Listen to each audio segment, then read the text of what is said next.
Nothing frustrates a musician more when they see a composer who's on the right track and on their way to writing a masterworks, and yet they don't finish it. Sometimes they have a good reason, like perhaps they died before they can finish it. I suppose we could cut them some slack with that excuse.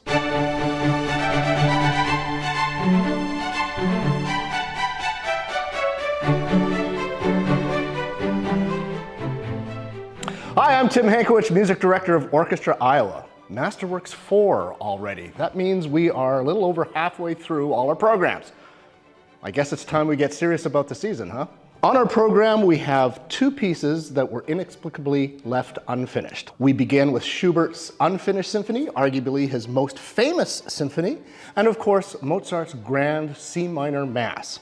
Now with the Schubert, he wrote 2 of the 4 movements and then abandoned it for some reason, and he lived well after he finished those 2 movements.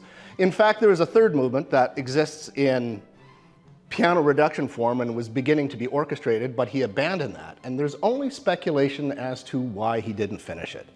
The 1st movement is sort of slow, moderate tempo in 3, as is the 2nd movement, also in 3. And this proposed 3rd movement that he was working on was also in a triple meter. So perhaps he thought, hey, I got to get out of this rut of writing in triple meter all the time. And there's also speculation that he also mapped out a 4th movement and then diverted it to some other project. We'll never know. But at the end of the day, it remains one of his most popular symphonies and one that I'm actually very grateful for. It's the first piece that I ever conducted with a professional symphony orchestra. And I remember when I first got my start with the Oregon Symphony, without a rehearsal, they said, hey, Tim, you're up. Go and have fun. And I went out there and I had a ball, and the rest is history. Lots to talk about when it comes to the Mozart C Minor Mass. Our audiences might recall that last year we performed his Requiem Mass, which he also left incomplete because of his untimely death. Now, the reason that the C Minor Mass was left incomplete also has tragic roots behind it. It was originally conceived as a gift and a compact to God, to celebrate the birth of his firstborn, Raymond Leopold Mozart.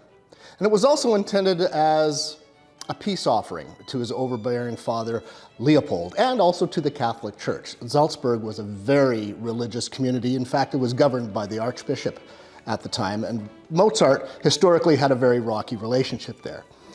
And so he and his new wife, Constanza, who had yet to meet his family and to the community, traveled from Vienna to Salzburg. And this Mass was also used and intended to showcase her abilities because she was a renowned soprano at the same time.